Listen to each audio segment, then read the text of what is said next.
डभोई में सोमपुरा, सिमरिया, गोपालपुरा जैसे कई गांव हैं जहां पर बस की सुविधा नहीं पहुंच पा रही है, जिसकी वजह से छात्रों को आवाजाही में दिक्कतें हो रही है। दरअसल बस की सुविधा डभोई में कम है, जिसकी वजह से कई गांवों तक बस नहीं पहुंच पा रही है और उन गाँव के जो बच्चे हैं उन्हें स्कूल तक पहुँचने में देरी हो जाती है। इस मामले में बच्चों की ओर से बार बार एसटी विभाग को अवगत करवाने की कोशिश की गई है, लेकिन अब बच्चे ये आरोप लगा रहे हैं कि एसटी विभाग के अधिकारी उनके साथ गलत बर्ताव करते हैं और उन्हें सही तरीके से जवाब नहीं देते हैं। हालांकि इस समस्या से बच्चे काफी परेशान हो रहे हैं, क्योंकि बार बार बसों की कमी की वजह से उन्हें स्कूल जाने में देरी हो जाती है और उसकी वजह से उनकी शिक्षा का खामियाजा होता है और साथ ही स्कूल की ओर से भी उन्हें डांट पड़ती है। ऐसे में इस मामले के मद्देनजर अब बच्चे इकट्ठा हुए हैं और जल्द से जल्द बसों की सुविधा खड़ी करवाई जाए, ऐसी मांग एसटी विभाग पर पहुंचकर साझा कर रहे हैं। ડભોઈ તાલુકાના અંતરિયાળ ગામોમાં બસ આવી શકતી નથી, જેના કારણે અમને લોકોને સ્કૂલમાં આવવાનું બહુ અઘરું પડે છે।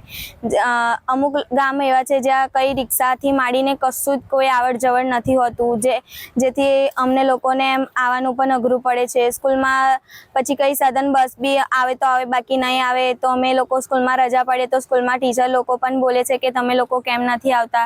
તો અમે અરજી આપીને પણ ડેપોમાં થાકી ગયા કે અમને બસ મૂકો, પણ એ લોકો કંઈ કરવા જ રાજી નથી અને ત્યાં જઈએ ને તો ગેરવ્યવહાર કરે છે, ગાળો બોલે છે, એવું બધું કરે છે। ડેપોમાં જે લોકો કામ કરે છે ને એવું કરે છે અમારી સાથે ને અમે લોકો ઘણીવાર અરજી આપી પણ કંઈ કરતી જ નથી સરકાર। એટલે અમને સરકારને એ જ વિનંતી છે કે વહેલી તકે બસ ચાલુ કરો। ડભોઈ તાલુકાના અંતરિયાળ ગામોમાંથી અમે ઘણા વિદ્યાર્થીઓ અહીં અભ્યાસ કરવા આવીએ છીએ દયારામ સ્કૂલમાં અને અમારી ત્યાં બસો આવતી નથી। કોઈક વાર આવે તો બધી ફૂલ આવે છે અને કોઈક વાર લટકીને આવવું પડે છે અમારે। તો સરકારને વિનંતી છે અમારી કે બસો જલ્દીથી મુકાવે અને અમારે જ્યારે તકલીફ પડે છે, વરસાદ એવું વાતાવરણ હોય ત્યારે બહુ જ અહીંયા કીચડ બીચડ હોય છે, તો થોડું સ્વચ્છતા બી જાળવવાની સરકારને નમ્ર વિનંતી અને બસો મુકાવવા માટે અરજી આપી અમે, પણ હજુ સુધી કંઈ રિસ્પોન્સ નથી આવ્યો। તો સરકારને વિનંતી કે અમારે ચાલતું આવવું પડે છે અને છોકરાઓને આટલું બધું 2-3 કિલોમીટર ચાલવું ના પડે